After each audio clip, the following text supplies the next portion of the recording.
Reggie here, your friendly neighborhood bodybuilder and comic book collector, and I want to welcome you to another one of my live streams. I am actually joined here by Ron from comicspriceguide.com, the world's largest pricing service. Ron, it is good to see you. Thank you for joining the channel. Thanks for having me. It's cool to be here. Your backdrop hurts my feelings. I have to tell you, people have been telling me for quite some time that my backdrop is not exciting. I've been trying to step my game up, but as soon as your camera came on and I saw that background, it just reminded me how I still have room for improvement. We've been around for a little while. There's some Stan Lee stuff signed back there. So, Are you talking about Stan Lee signatures or Stan Lee signed comics?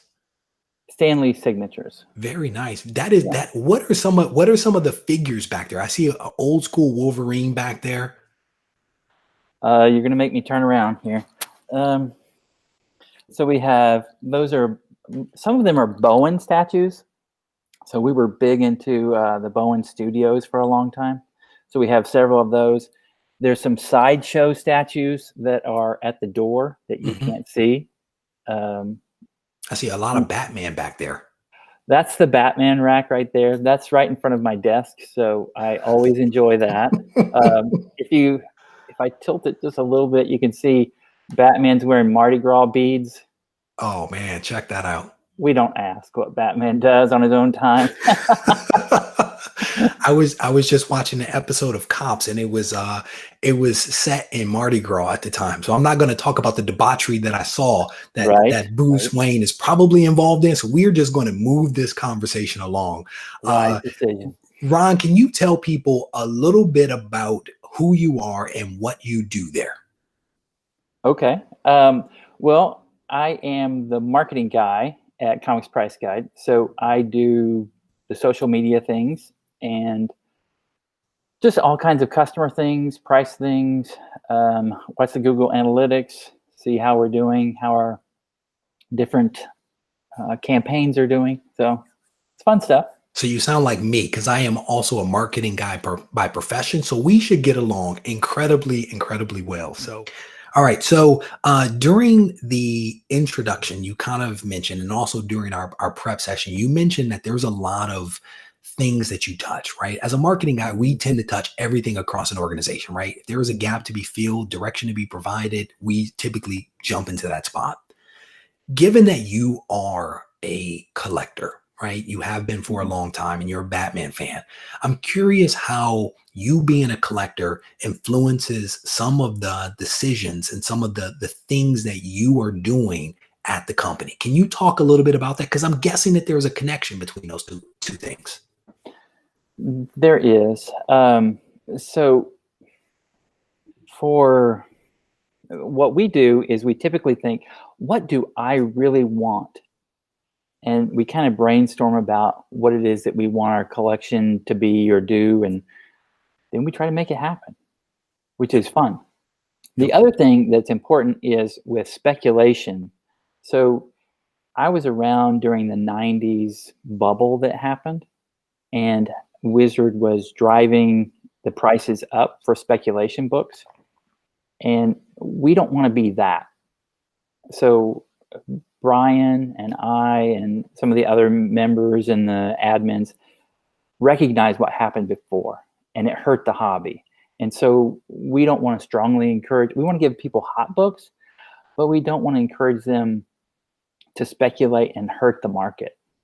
But how do you walk that fine line? Because it seems like it's a fine line of you saying that this is hot and people not wanting to be behind the curve. So how do you balance those two things? Because I think it's wonderful that you're basically saying we want to bring awareness, but we don't want to hurt the market, because I don't know that a lot of people think about that. So how do you toe that line?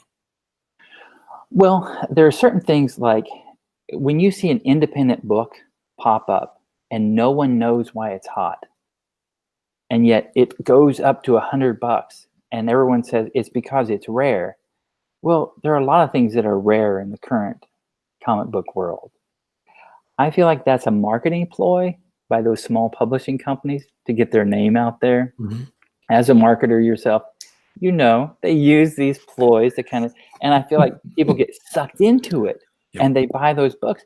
And then a couple of months later, they're not worth anything because nobody actually really wanted that book. But when a movie announcement comes out and says, hey, we're going to do Oblivion Song, or we're going to do Invincible as a movie, or we're doing this thing on Netflix, Umbrella Academy, that's an obvious one. Okay, it's got low production run, you've got high demand, poof, it goes up. That's the kind of things that we want to report on when it's legitimate, not when it's smoke and mirrors. Yes. Yeah. And what's funny is that I literally recorded a video on that very thing recently. And the video was all about, it doesn't matter who says it's hot, right? I think it's great that people are like bringing awareness around these things, but I think it's important for collectors to say, okay, cool, let me take this data in, but let me go do my own research to figure out, does this make sense, right? Is it hot for a reason? And does it fit with what I am trying to do for my collection? And I think you just articulated that extremely well. And you did it, I think, from a genuine perspective, probably not even having seen that video, which I think is really, really wonderful. Are you saying I don't watch your videos, Reggie? Come on, man. Brother, I put you don't out even a have lot a beard of content. today. I put out a lot of content. Let me tell you. So I know people are like, I didn't get a chance to watch that one because I'm still watching this other one. So I don't want to assume. So I think that that's very helpful, right? That you being a collector does influence some of the things that you guys do, because you're always asking yourself, if I were me and I'm building this site for me as a collector, what kind of features and functionality would I want to have? I think that's really important. And then I think also social responsibility, right? In terms of the market, I think is also a wonderful sentiment that you just shared. One thing I was curious about is that I've been talking about comics price guide for some time, right? Since some of my earlier videos, I included like thumbnails or images or reference you guys. How long have you guys been around? Well, back in 1995, Brian created Marvel World. So you can tell what kind of guy he is.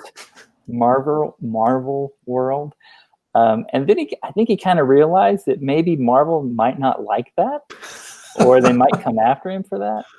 So about 1998, he bought Comics Price Guide and started building it from scratch in his basement. Wow. Just because he loved the hobby. There we go. And here we are. And you've mentioned Brian twice now. Do you want to tell people who Brian is? Because I don't want to assume that people do. Oh, yeah. So Brian Neely is the guy who started Comics Price Guide. He is the owner. He is the main man. When something happens, it's mostly because of him. So.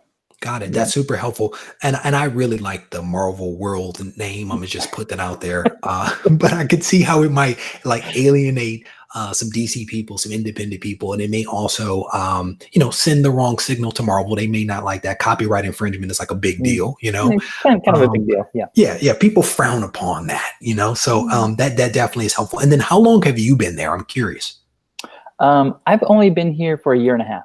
Okay, very good. So when I've been on your website at various points, and I don't know when I first noticed it, but I definitely saw it recently because I actually used it for the thumbnail for this video. The tagline was something along the lines of the largest online source for comic book pricing in the world. In fact, I think those are the actual words because I did a cut and paste. Can you tell me what this is based upon? And I can make a couple of assumptions that it's based upon the number of books that are in your database that Brian started in his basement. It might also be based upon a number of registered users, but I want to kind of hear from you. What are you pointing to as evidence for that statement?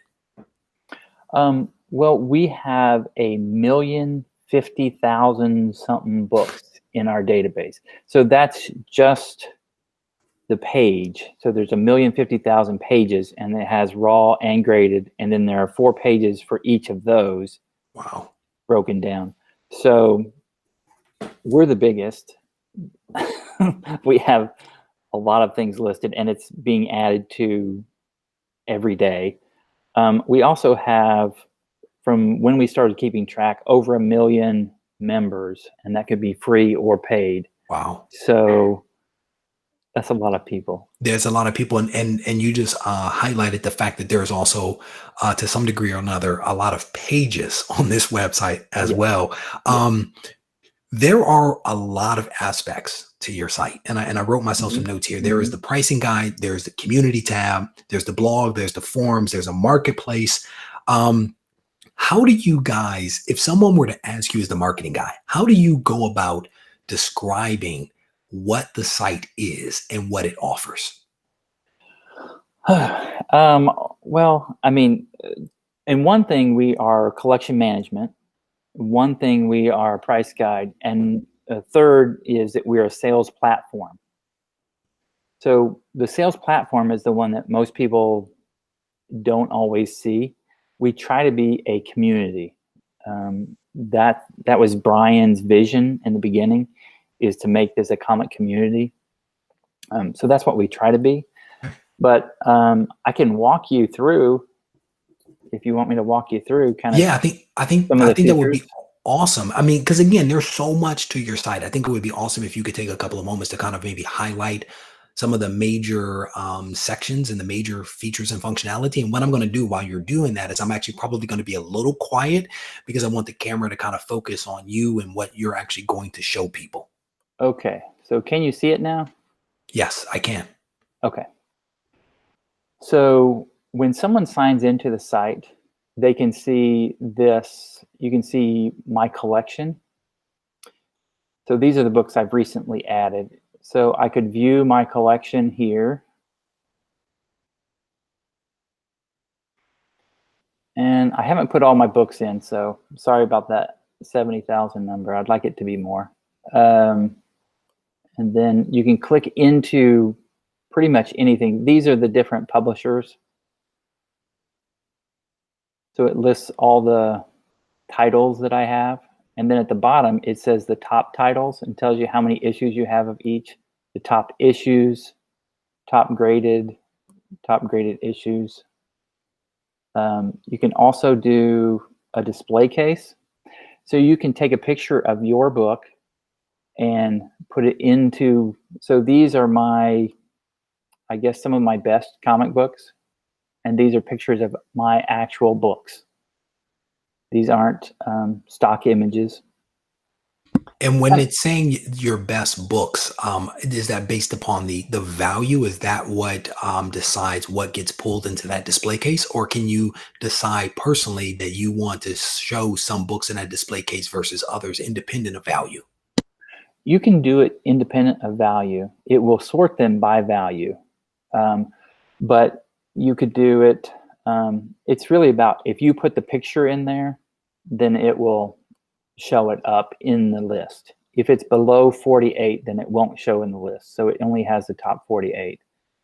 You can put in your want list.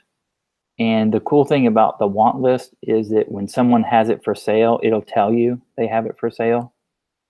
So if I click here on my want list, there's always a couple of different ways that you can get to different places. So I'm missing Amazing Spider-Man number 19 from volume 2, and it looks like this guy has it for sale.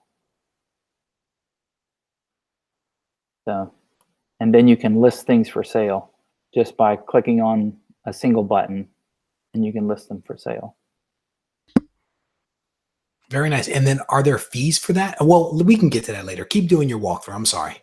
I was quiet for a long time and it hurt me. I'm trying to think of what else. So you can do a classified ad. You can manage your sales listings. You can see drops or gains in your collection. So the Immortal Hulk is going through the rough. Amazing Spider-Man, a Carnage cameo has gone up in value. So there's so many things. There's a depth to this site that people, I think, don't often realize. They think it's just one thing. They think it's just one-dimensional. But there's just so many things. So very cool. Thank you for walking us through that. Because I mean, I knew you guys were a marketplace, but I didn't No, I hadn't gone that deep, to be honest with you. I tend to go to the site for the pricing stuff primarily, Right, but it's right. good to know that there are some additional features and functionality. When you talked about Brian wanting this thing to be a community, can you talk a little Mhm. bit of what does community mean to comicspriceguide.com? What are you guys trying to build there? Is it the marketplace? Is that the community component, or is there more to it? We've done a lot of work with the marketplace. Um, we just want a place where people can sell their books and where you can get to know someone that likes things that you like. And I mean, in this world, it's kind of a weird thing, but I mean, Brian is that guy in person. He wants to hang out. He's the person that, you say, hey, you want to come over and hang out? Yes, he wants to hang out. So that's kind of what he wants to make with Comics Price Guide. Very nice. So who do we have? Hank here is a new subscriber, I'm guessing, and is finally joining a live stream. So definitely welcome to you, Hank. Ron, you just mentioned something about a Carnage cameo, I think. And Chris is asking a question specifically, which book were you referring to? Oh, what was it? I'd have to go back and look. I think it was 360. Okay. Yeah, hopefully that helps him. And then Fabian is asking a question here around a way to catalog all of his books in a collection and start selling and trading some that he no longer wants to hold on to. And his question is, does comicspriceguide.com offer that service? I think I know the answer to that, but I'll Yes, leave it up to you to answer that. absolutely. So you put in all the books, whether you want them in your collection or sales, you just put them all in, and then you just click one button, a green button that has a money tag on it that says list for sale, and put your price in, and you're done. It's way faster than eBay. We want to compete. So, we know there are other price guides that are popping up. It's just inevitable. We get it. But we're not competing with them. We want to compete with eBay. So we developed a feedback system this past year. Hmm. We're developing our sales platform. We have people who actually make a living selling on our site alone. That's all they do. And you're referring to a feedback system of, I did a transaction with this person and I want to Yeah. give them a score. I want to drop some notes in about their communication, their Yes. speed, shipping, blah, blah, blah. Is that what we're talking about? Yes. Okay, so to that point, I have a couple of follow-up questions. One of the inevitable questions that someone is going to ask is, do you give people the ability to bulk upload their collection into the system, or do they have to enter it one by one? Next question is, do you offer the ability to scan the book in terms of like the UPC code or something like that, or the CGC code to facilitate uptake? I'll pause there to see what your thoughts are about those things. Okay. So you have to fire at me one question at a time because my mind's kind of racing a little bit. So All what was right, the first question again? bulk upload. Bulk uploads. All right. We don't have bulk uploads. You can't take your Excel spreadsheet and upload it.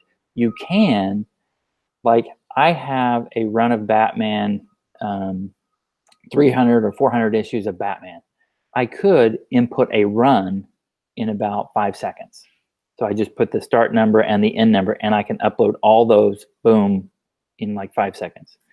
But we don't have a bulk upload. There's just, everything would have to match from Excel to our database. And then you have people that might try to steal our data by going the other way. Yeah. And so we just can't do it. Yeah. And we know that people want that, but we just can't. Okay, I think that's helpful. The upload feature I definitely get, because the formatting is sometimes messy when you have like a text delineated file or whatever it happens to be, or an Excel file. It can be very messy to do that. So the next question is around, are there fees associated with the transactions? Because that's typically a question that people ask as well. If someone is a gold member, so they pay us $50 a year, they can sell an unlimited number of books with no listing fee, no closing costs, no upcharge, no seller's fee, blah, blah, blah. All those fees that everyone else adds on to, we don't have any of them. And if you've sold on any of those other platforms, $50 is nothing. I've spent more than that on eBay fees when I sold for a month. You mean feedback? There you go. Feedback. So another question that someone asked, and this was a question I actually had that I lost as I was trying to wait. Perry Comics, thank you, brother, for asking that. You may mention that you could, within 5 seconds, do a run. So let's say I want to load in New Mutants 1 through 100, right? I do that. I drop it in there. Can I then go back into that and remove the 2 issues that I'm missing, or I'm sorry, that I don't have? Yes. Okay, there we go. Perry, there you go. I think that's actually not a bad function, right? Giving me the ability to bulk add a range. Well, that helps, right? Because oftentimes, like, I personally have a run of Amazing Spider-Man that I'm working on. It would be great to be like 1 through whatever, and then just remove the stuff that I don't have, or go ahead and just add those things to the want list so that I can hopefully find them through the platform. Right. Very good. So I want to steer the conversation back to talking a little bit about the pricing services, because I think that that's something that I definitely want to focus on. There are lots of transactions that are taking place for comics that are being sold. And I'm curious, how often is the site's data updated to reflect those transactions? Are we talking same day, 2 day? What are we talking about in terms of how quickly the site is updated? There are people updating the site every day.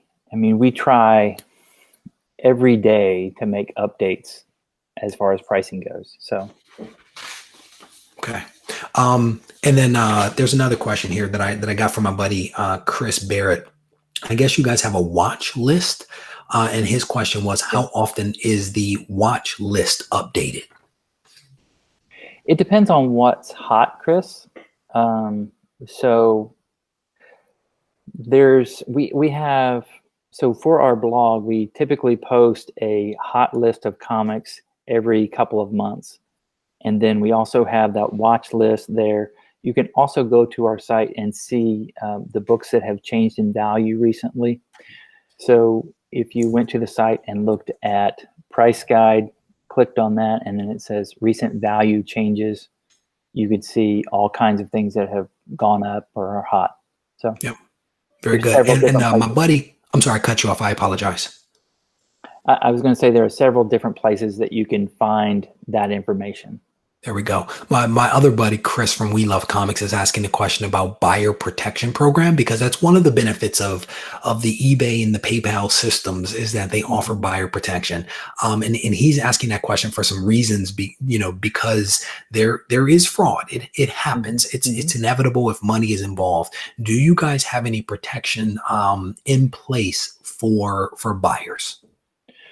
We've done a couple of things related to that. The first is we tell everyone to use PayPal because we want them to have buyer and seller protection on both sides. The second thing is we have eliminated buyers from our platform because either they were not responsive or because they were unethical. So we'll just take them off.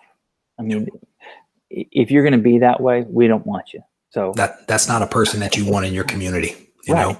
Right. So one other question here from Lexi Graham is asking whether you guys have whether the site is optimized for mobile devices, or if there is an app that can be used. We do have an app. The site is optimized for mobile. That's first, but we also do have an app that's built in the language of apps. I don't know what it is. I'm sorry. I know it's a different language, so it works better and blah, blah. I don't know what it is. I'm sure people know. But and is that a fully functional app? Is it fully functional in the sense that you can use it to access the various features that we've already talked about on the site, or is it geared towards more pricing than anything else, than the buying and selling of comics, for example? Great question. Okay, so the app is geared toward buying and selling. Our thought behind this was you're going to use the app when you're at a convention or when you're at a comic shop, and you're looking up a price. Is this a good deal on this Action Comics number 432? And you look it up and you say, oh yeah, I think it is. Or you show the person behind the counter and say, hey, what about this? This says it's worth this. Yeah. Yep. And so that's how we see the app being used.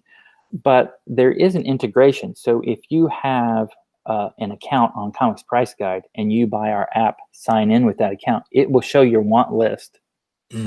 It will show your whole collection, so you can use it and feel completely safe that everything that you have on the website is on the app. Very good. Very good. And is it both Android and Apple? It is. Yes. Very good. All right, cool. So I have personally used the site primarily for raw pricing. That's you guys are my resource for the raw pricing. But I've also noticed that you guys now have graded comics as well. Was that new, or did I just miss it before?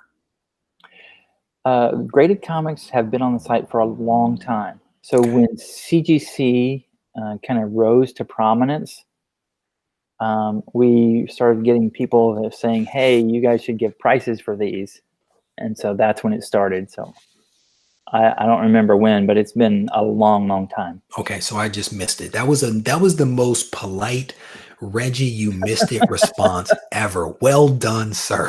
Thank you. Thank you. I appreciate that. I don't mind being told that I'm wrong. It just matters how you say it. So Yeah. you mentioned specifically CGC in that response. The graded column that you see on that right-hand side, are those values reflecting CGC only, or are you guys pulling in CBCS? Are you pulling in PGX? Like, what are you guys pulling into that FMV that is being shown on screen? So first of all, let me say that we're not trying to offend anyone with this, but based on our research, which is thousands and thousands of prices, we only use CBCS and CGC. I have nothing personal against PGX. I wish them all the best, but their prices are just substantially lower, and it would drag everything else down, and it would make us look like we're doing the wrong thing instead. Yeah. So how do you guys reconcile that, or how does that work? If you're pulling in both CGC and CBCS, are you doing an average of those two books? Are you doing the most recent sale? How do you guys reconcile the timing and the two different grading companies into the FMV that's being shown? Okay, so it's an average price, and then the time frame depends on the book. Because if it's a new variant cover, or if it's a key issue like you have right behind you, first Wolverine, first Kingpin, black costume, Venom, Punisher, Thanos. If it's like that, if it's a common one, then the time span can be very short. If it's a rare book from 1942 that very few people have, then we have to expand the time frame that we use. Yep. Okay, so let's say that it is a common book. The most recent sale was a CGC book. A month ago, there was a CBCS book. The CGC book was $100. The CBCS book was $10, but it was a month ago. Are you doing an average of those two, or are you focusing primarily on the CGC because it is the most recent sale of that particular book? Wow, that's an extreme example right there. I know, and I think you maybe can phrase it a different way if you want to. What I'm trying to get to is are you just always averaging, or are you sometimes taking just the most recent sale because the last time that book was sold, it was a long time ago, or it was for significantly less, and therefore would drag down the value of the book? That's kind of what I'm trying to get to. Well, I mean, there has to be some massaging of the data, or there has to be some recognition of what's happening.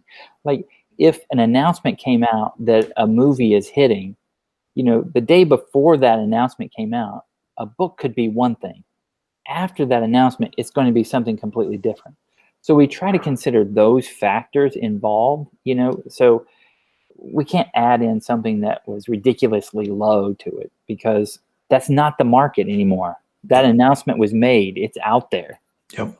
Um, So I think that definitely helps. And that's kind of what I was trying to get to is are you reflecting the dynamic nature of the market? Is someone to some degree or another physically looking at what's happening, mhm. or are the transactions just being sucked in, being averaged and being spit out? But it sounds like there more care is being taken, that you guys are spending some time thinking through what is happening in this market, and is my price, my FMV reflecting the dynamic nature of the market?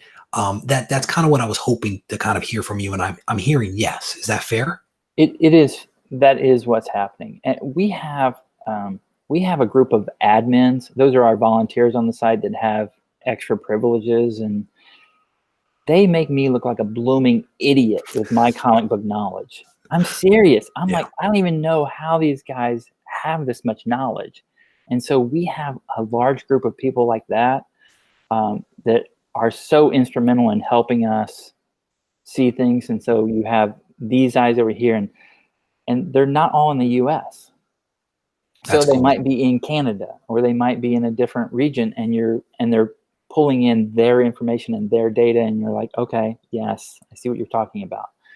Um, so I think that's one of our really big benefits, is just the people, the knowledge base of the people. Yep. That there are actually people with some great history, some great understanding of the market that are actually looking at this stuff on a regular basis. It's not just, you guys have a site and this thing is just turning and burning on its own. People are actually touching this stuff and paying attention. I think that that's wonderful, because one of the things that I was going to talk about is that anytime you're pulling data in, there is that mistakes can happen, right? Data isn't Mhm. always clean. And so how do you guys identify that there is some bad data that needs to be thrown out or needs to be looked at? How do you guys monitor that? And then how quickly are you able to make adjustments on the site? Um, Sorry, someone's handing me a note. Okay, so we have PGX. Someone asked, can we sell PGX books on the site? Yes, you can sell PGX books on the site. You just have to label it as such. Like I said, we're not trying to hurt them, so Yep. you can definitely sell them on the site. Um, the other note that I got is that we have advisors. We also have comic advisors that help us with stuff. And we have a guy that used to own a comic shop for years and years and years, who has ridiculous knowledge. So, Very good. Very okay, good. so now I'm back. I don't even remember what the question was now. Oh, errors in data. How you Yeah. guys address errors in data? How quickly do you make adjustments? The funny thing is, with comic book people, we're serious about our funny books. You know what I'm saying? We are serious about it. So I feel like if we make a mistake, when if we put a mistake out there, people will be like, dude, no. Yeah. What are you doing? Yeah. Get rid of that crap. Yeah. And they tell us that. I mean, I'll get people that call me on the phone, like I told you earlier in our pre-go, the New Yorker that called me. I mean, we get people all the time that call or email or get on our forum and say, you need to fix this. And I think it's because they care. Like, It people are is. passionate about this hobby and they care. I can't tell you how much advice I've gotten about my setup here in the room, about maybe something I said that wasn't quite right in a video. And I think people do it because they actually care about the hobby and about the market, and they want things to be right. And I think that that's where that's coming from. So I think your answer was very helpful. And we want to be right. I typically tell people, thank you. Yep. Thank you very much. I Yep. appreciate the heads up. Yes, Brother, feedback is a gift. it That's one is. thing that I've learned over my career, is that feedback is a gift, and it's up to you to decide how you want to handle that gift. You can deny it and you can say no thank you, and you can push back and you can be angry, or you can hear what they are trying to say and make the adjustments based upon that. Mhm. All right. So we've talked a lot about like data, right? You guys pulling in CBCS, you pulling in CGC data. You have your graded books, of course, you have your raw books. Can you tell us, where are you guys getting your data from, right? Are we looking at CGC, eBay sales? Are we looking at Heritage? Are we looking at Comic Link? Are we looking at private dealers? Where is all of this data actually coming from? That's an important question, because if you just go with one data source, sometimes you run into trouble. So we try to use, all kinds of different, everything that you mentioned, and plus we have Facebook. We have a Facebook marketplace that we monitor. One of our guy named Rick monitors our Facebook group where people can sell books, and all that data comes back to us. We also have the sales on our site that we as admins can look at that data and see what's being sold. So we have, I don't know how many sources that are all pulling in, and so. Very good. So it sounds like there's a lot of data that's coming in, and you guys are finding a way to kind of reconcile it, make it make sense, scrub it, make sure that it's good, legitimate data, and then that's what ultimately gets reported out. Someone asked a question, and I think it was Perry. Perry's asking a question here around FMV, and his question is: let's say that you have one of those less common books. Where, and maybe it's a golden age book. This book hasn't sold in 9 months. How are you guys assigning an FMV to that book? Or are you not even assigning an FMV to that? How do you manage that? Well, if it has sales, I mean, since we've been around since 95, we have this huge history of sales. But if it hasn't sold in 8 or 9 months, but there is a history of sales, we're going to keep it at what it was 8 or 9 months ago, because that's the only thing we can do since there's no sales.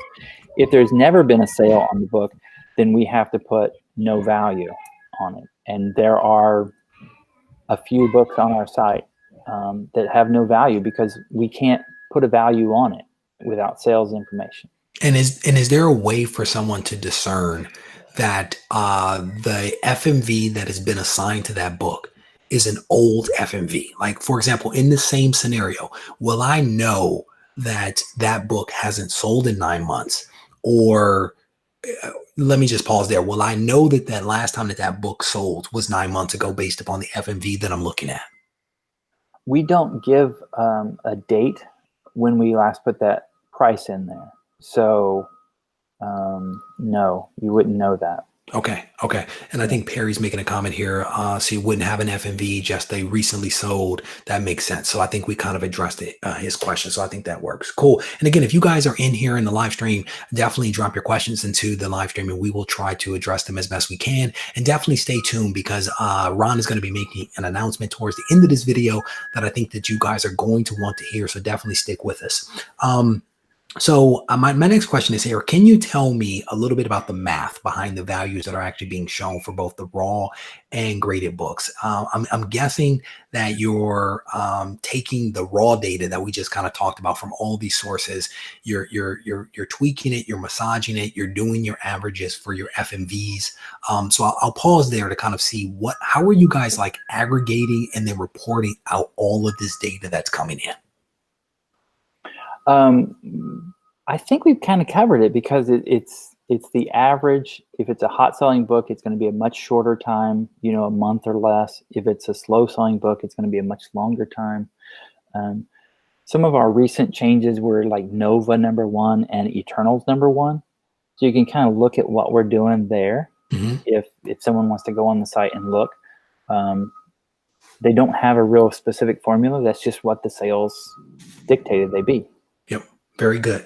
And one of the things that I've heard is that it's easier, and you correct me if I'm wrong, I've heard that it's easier to capture sales data for graded books because they're graded, they have grades assigned to them, and it's a little bit more difficult to do the data for raw books. Do you feel that way? And if so, how do you guys manage through that? Work. Lots and lots of hard work by lots of people. I mean, I don't know any other way to do it. I mean, if you're giving a CGC 9.8, that's a very specific book. If someone lists a book and says, hey, this is near mint, okay, what does that mean? Yeah. So it definitely takes some massaging. It takes a lot of eyeballs. It takes a lot of work to figure out the price of things. And and most people realize this. They just don't think of it in terms of the quantity that we're dealing with. When you go to eBay or to some other site that sells a book, you do your research in advance, and it takes you a while to figure that out. What's the real value of this book? So, I think most people get it, but they can't see it in the scope that we're talking about. Work. That is the answer, people. Work. No, seriously, I think that's a legitimate answer. So I want and someone asked this question earlier. You've touched on it very briefly, but I want to circle back and kind of talk about it a little bit more. Can you talk with us about the various levels of membership that are available to people? Because again, you guys are a large site, and I know a lot of people have awareness. But for those that may not have awareness of the site or have awareness of the different levels of membership, can you walk us through those levels? What does it get you, or what does it get us? And then what are some of the associated costs? Okay. So someone can come to our site and they can sign up for a free membership. And we don't take your credit card information. It's literally free.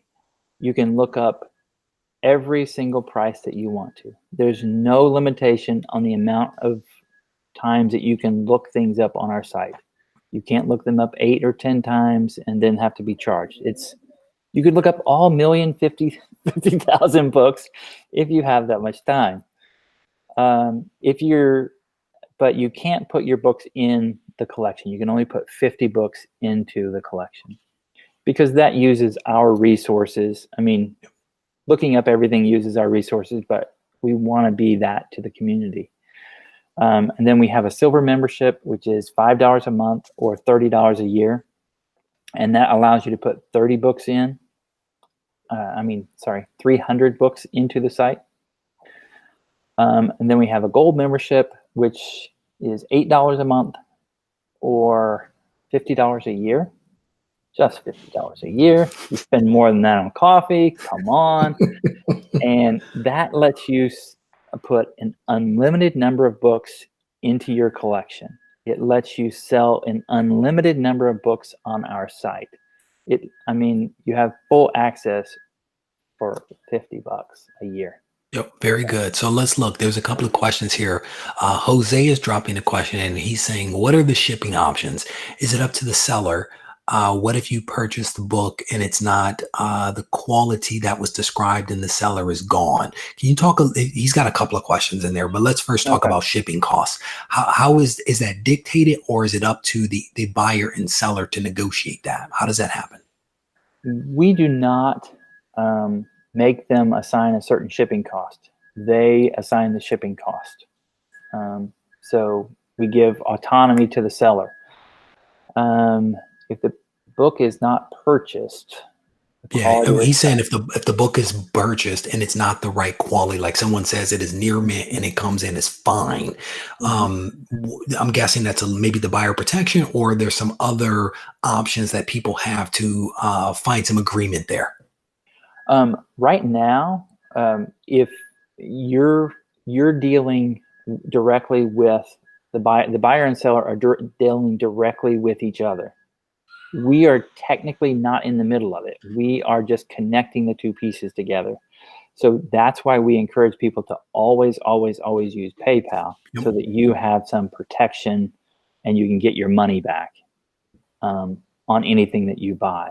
So let me play this back. Basically, what I'm hearing is that you guys are essentially serving as a marketplace to allow a buyer and seller to come together to establish the sales price of the book, the quality of the book, the shipping options for the book, and then to work out that deal.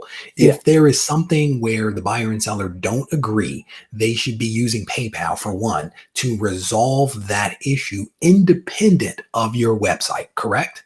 Correct. There we go. Because we're not taking anything from it. I mean, if people want us to be involved in the transaction, there's a cost associated with that. And so we figure, it's easier if these two just come together and figure it out. Now, I have bought things on the site and it not been as advertised. And so I sent the seller something and said, hey, dude, look at this. This is not. And he was like, oh, man, I am so sorry, and gave me my money back and let me keep the book. So the people that are on there that have developed the feedback already are top-notch guys. They really are. So one thing that I also just heard there is, yes, buyer beware, because that's always important, right? But it's also just like on eBay, look at their reputation, look at how many transactions they've completed, look at the feedback that's been given, because there is a feedback mechanism that you guys have built into this thing. And you should go into buying that book with someone who has a solid reputation, which should give you comfort that they are a credible seller on the site. Yes? Yes, correct. There we go. All right. And so, Hank, to your question about a refund, that would have to be initiated via you having the conversation with the seller and then you going through PayPal if something happens. My hope is that, and I know what you guys are doing is like, what's the extreme worst that could happen? I also try to look at things and what's the best that could happen. The fact is, you could meet some awesome people that have some awesome books that you really need, and you're not going to be paying crazy eBay fees. And so that to me is the upside of what we're describing. As in all things, there is risk involved, and so it's up to each one of us to kind of mitigate that risk by doing our research in advance. So hopefully you guys can appreciate that. Exactly. All right. So there's a comment here from Fabian. He says he started using the site for research and as a database for his collection. And he's asking how, oh no, he says he's using comic book, database. He's asking how that compares to Comic Price Guide. I actually don't even know because I'm not familiar with that other site. I'm not sure if you are as well. Are you? Let me start there. I know of Comic Book Database. Do they give prices? I don't know if they. Oh, he's kind of talking about it as a reference, I guess, for his collection, maybe to see the books that he's interested in buying. Maybe I'm not sure. But let me ask the question a slightly different way. Could you string together a couple of sentences that might articulate why Comics Price Guide is different from some of the other sites out there? Because that may be a more positive way of talking about competition without bad mouthing the competition. So what makes you guys different, special, and or better than everyone else? Well, I think there's several things, but I mean, we do have anything that you're looking for, we're going to have in our database. That's, if you're a big time collector, that's important. We're also trying to be innovators in that we're always trying to move forward with what we're doing. Like our feedback system, we developed different graphs to show you which members have which books in which grades and if they're graded or raw. So everyone can see that if you look up a page and go to the bottom of it, of any book on the site, which is kind of fun.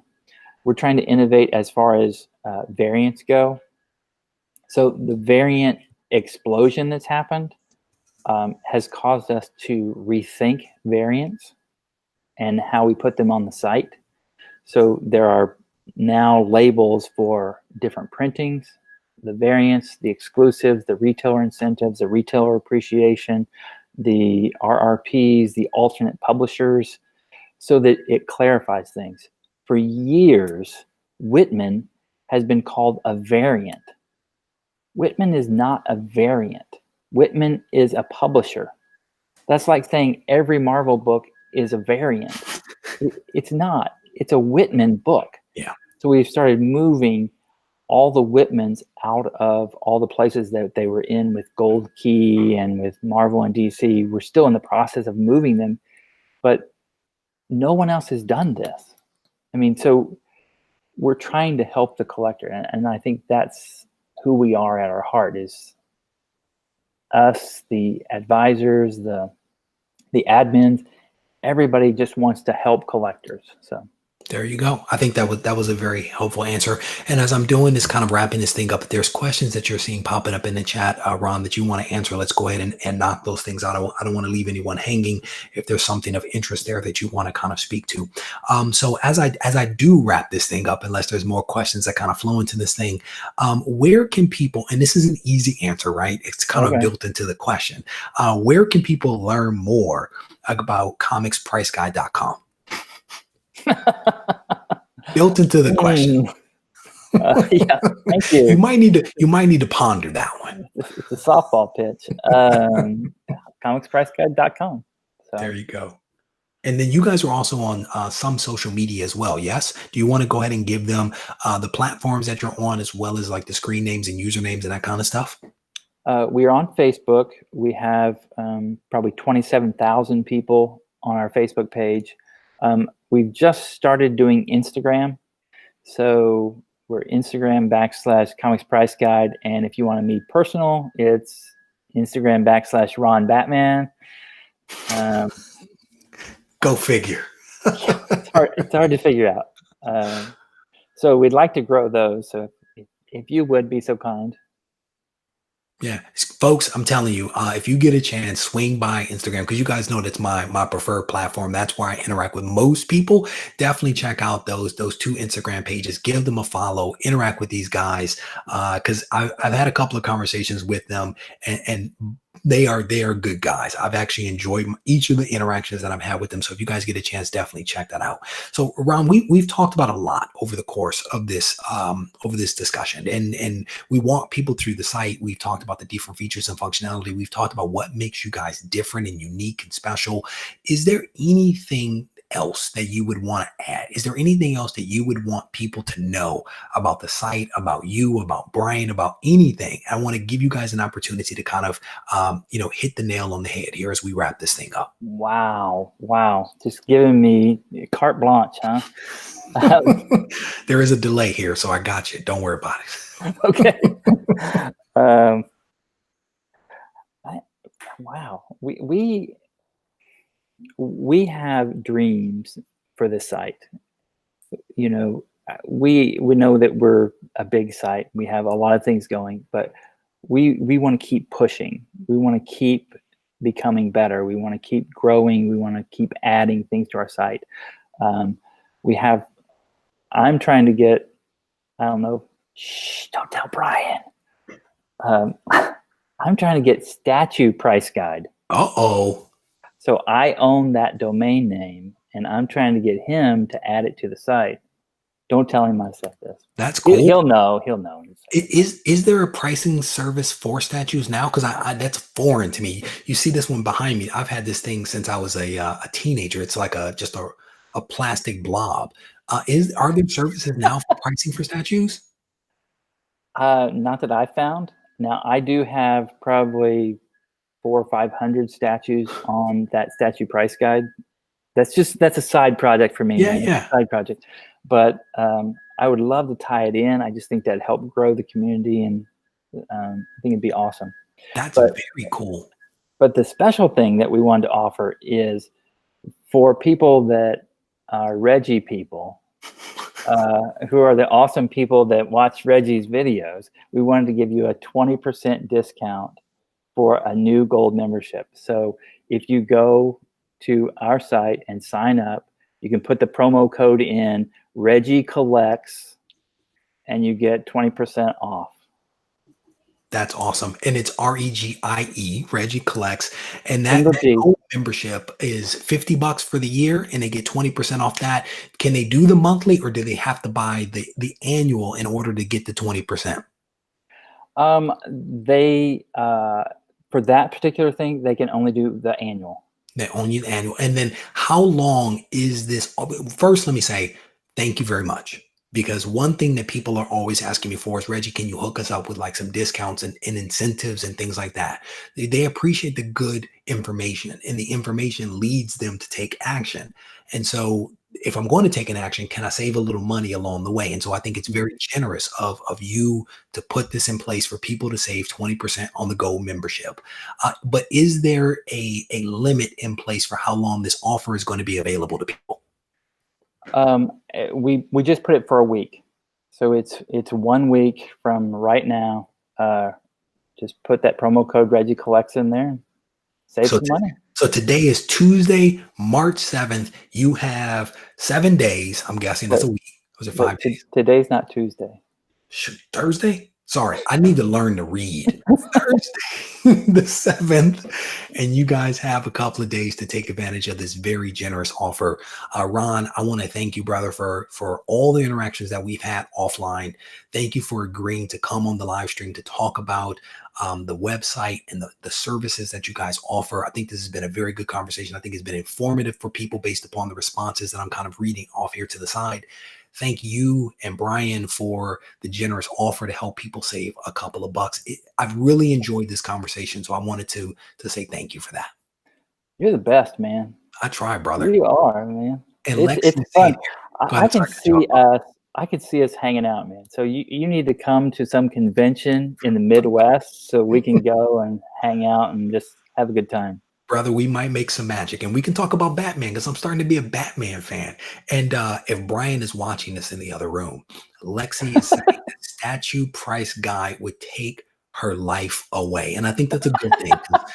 Thank you, Lexi. Thank you. I think that's a good thing, but you have at least one customer that's going to sign up for that, one co-signer. And I have a feeling statue guys are very passionate. And so I think that if you guys do decide to move into that area, that there could be some traction. So thank you to both of you guys. And I want to thank everyone who is here in the chat. I want to thank you guys for hanging out, spending a little bit of time with us to understand more about the site's features and functionality. Thank you for all the wonderful questions that you guys have dropped in. Hopefully we were able to answer the vast majority of them. Thank you for the thumbs up as well. And if you guys are watching this and you haven't yet subscribed to the channel, I definitely want to encourage you to do so that you can stay abreast of all the content that I release on a weekly basis. If you need to reach out to me, feel free to do so at Regie Collects on Instagram and regiecollects@gmail.com. Until next time.